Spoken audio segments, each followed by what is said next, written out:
सो दोस्तों welcome to money stocks. तो इस वीडियो के अंदर हम लोग बात करने वाले हैं मल्टीपल स्टॉक्स के बारे में। तो चलिए सबसे पहले हम लोग डिस्कस करेंगे विप्रो के बारे में।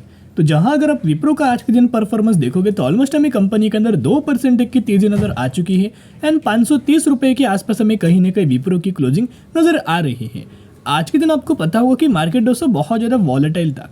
फर्स्ट हाफ के अंदर तो हमें गिरावट नजर आया था, राइट, मार्केट बियरिश था एंड सेकेंड हाफ के अंदर आपको पता होगा बहुत गजब का मार्केट के अंदर हमें रिकवरी नजर आया। अगर ये मार्केट फर्स्ट हाफ से लेकर सेकेंड हाफ तक अगर बुलिश रहता तो विप्रो इस कंपनी के अंदर, इन्फोसिस इस कंपनी के अंदर एंड टीसीएस इस कंपनी के अंदर बड़ी रिकवरी आपको देखने को मिल सकता था, एक बड़ी रैली आपको देखने को मिल सकता था। क्योंकि दोस्तों क्या होता है, जो भी कंपनी सबसे ज़्यादा हमें गिरावट नज़र आता है, जिस कंपनी के अंदर सबसे ज़्यादा गिरावट होता है ना, एंड जब भी मार्केट बहुत अच्छी जगह से बुलिश रहेगा वैसे वैसे कंपनी के अंदर बहुत ज़्यादा तेज़ी आपको नज़र आएगा। अभी आपको पता होगा 2020 में पूरा स्टॉक मार्केट के अंदर हमें गिरावट हुआ था, राइट, कोविड की वजह से। लेकिन जैसे ही मार्केट के द्वारा हमें रिकवरी नज़र आया, जो कंपनीज बहुत ज़्यादा गिर चुका था उन कंपनीज के अंदर तो बहुत ज़्यादा रिकवरी हमें नज़र आया।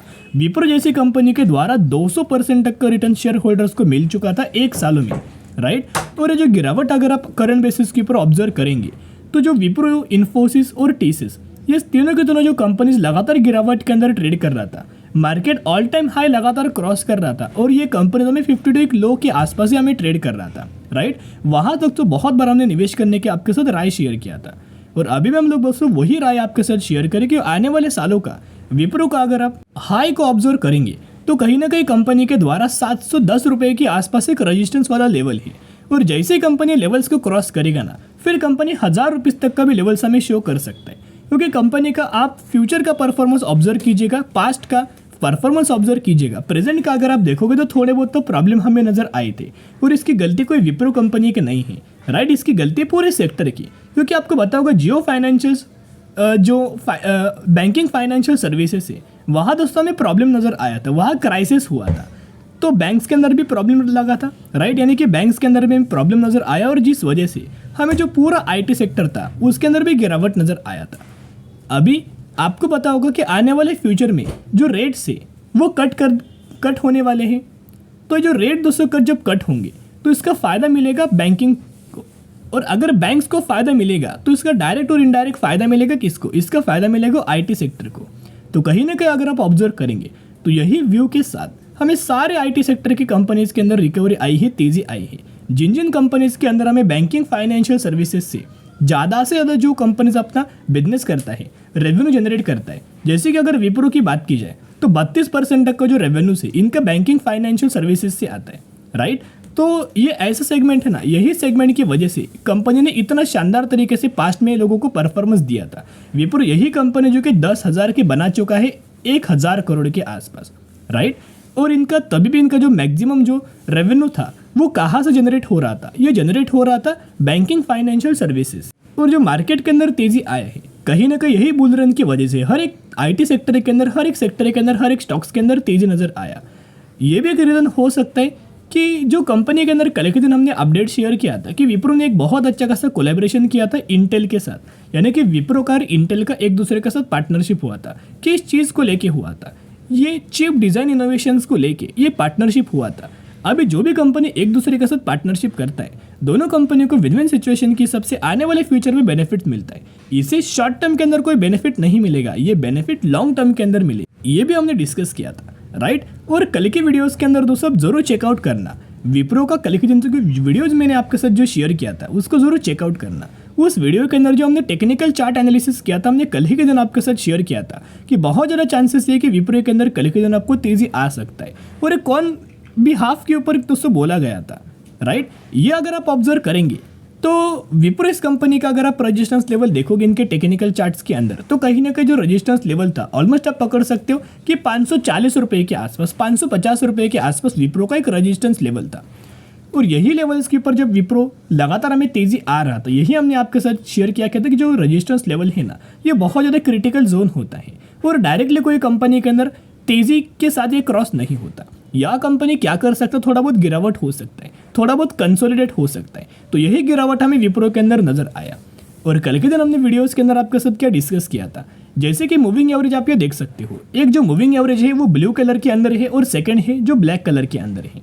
जैसे कंपनी मूविंग एवरेज के आसपास हमें कल के दिन प्रीवियस जो क्लोजिंग नजर आया था इस लेवल्स के आसपास, यही लेवल्स के आसपास हमने बात किया था कि विप्रो कंपनी के अंदर तेजी आ सकती है, क्योंकि जब जब कंपनी मूविंग एवरेज को के आसपास क्लोजिंग मिलता है कंपनी के अंदर बढ़िया तरीके से सपोर्ट लिया जाता है और वहीं से कंपनी के अंदर तेजी आता है। मैं प्रीवियस डेटा आपके साथ शो करना चाहूँगा, देखिएगा जैसे जैसे कंपनी मूविंग एवरेज के आसपास हमें नजर आता है सपोर्ट लेता है, वैसे वैसे कंपनी के अंदर तेजी आता है। आप ऑब्जर्व करना, और कोई तेजी दोस्तों छोटी तेजी नहीं, बहुत बड़ी तेजी हमें देखने को मिलता है।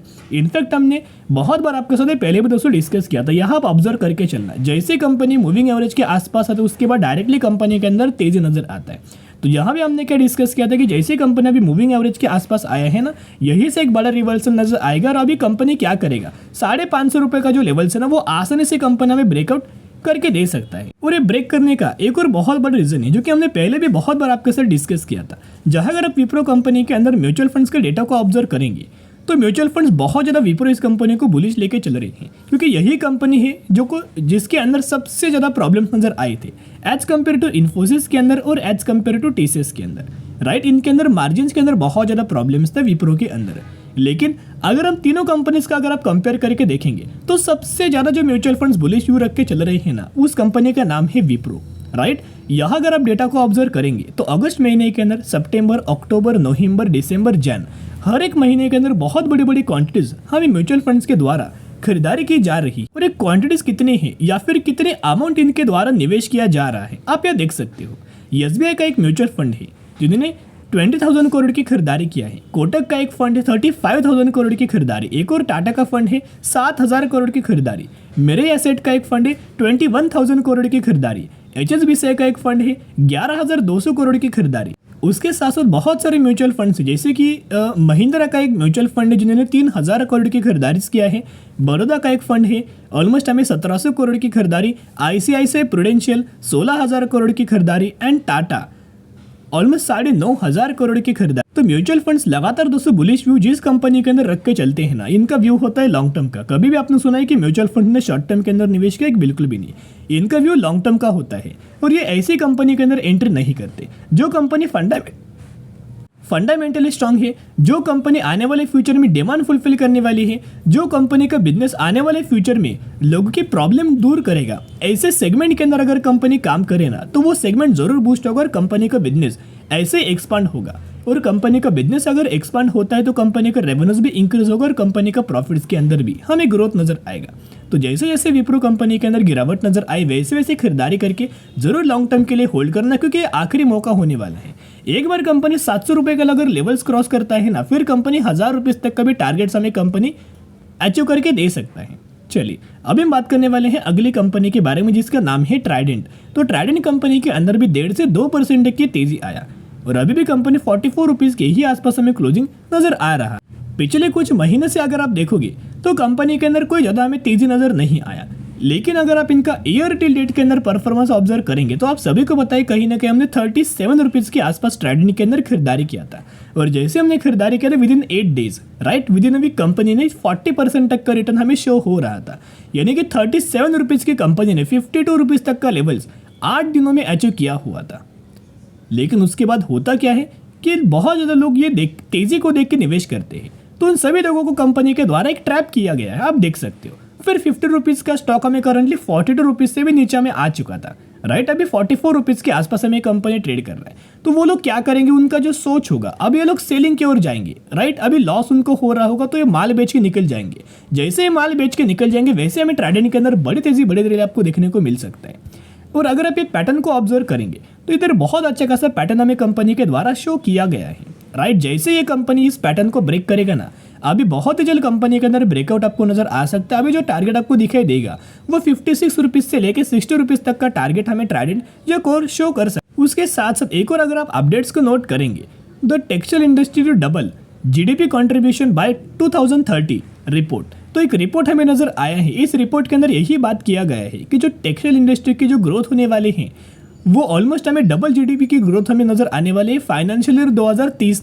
और करंट बेसिस के ऊपर अगर आप इनका कंप्लीट रिपोर्ट के अंदर देखोगे, the contribution of the textile industry to country's GDP is projected to double 5% from the current 2.3%। Currently 2.3% के आसपास है, जो कि आने वाले सालों में ये डबल हमें होते हुए नजर आ सकता है, 5% के आसपास होते हुए नजर आ सकता है। उसके साथ साथ एक और अपडेट्स अगर आप देखोगे, यानी कि इनके कंप्लीट अपडेट्स के अंदर दोस्तों आपको देखने को मिल जाएगा, the Indian textile industry has a vast potential waiting to the explored which demand an integrated approach, simultaneously focusing on greater value addition, enhanced competitiveness and sustainable industries practices।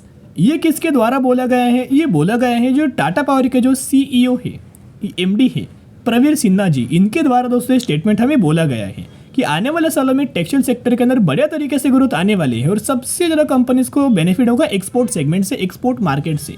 अगर आप ओवरऑल कंपनीज को list out करेंगे कि कौन सी company सबसे ज़्यादा हमें export करता है टेक्सटाइल के लिए, उस कंपनी का नाम है ट्राइडेंट। तो कहीं ना कहीं जरूर आपको करंटली साइलेंटली कंपनी ट्रेड कर रहा है, लेकिन आने वाले सालों में बढ़िया तरीके से ग्रोथ हमें कंपनी दे सकती, तो जरूर कंपनी के अंदर बाय ऑन स्ट्रेटेजी अप्लाई करके चल सकते हो। ये आखिरी मौका होने वाला है। अभी हम बात करेंगे अगली कंपनी के बारे में, जिसका नाम है फिल्म इंडस्ट्रीज लिमिटेड। 2500 रुपये के आसपास कंपनी ऑलमोस्ट हमें ट्रेड कर रहा है, 2180 रुपये तक का रिटर्न शेयर होल्डर्स को बना के दे चुका है। ये वही कंपनी रिसेंटली 1:1 रेशियो को बोनस का अनाउंसमेंट किया है, जिसके अंदर एक के बदले एक शेयर मिलने वाले हैं। तो जरूर कंपनी के बारे में ओवरऑल स्टडी आप ये कर सकते हो। तो चलिए आज के लिए इतना ही। अगर आपको वीडियो पसंद आए जरूर वीडियो को लाइक और चैनल को सब्सक्राइब कर सकते हो। फिर मिलेंगे, बाय।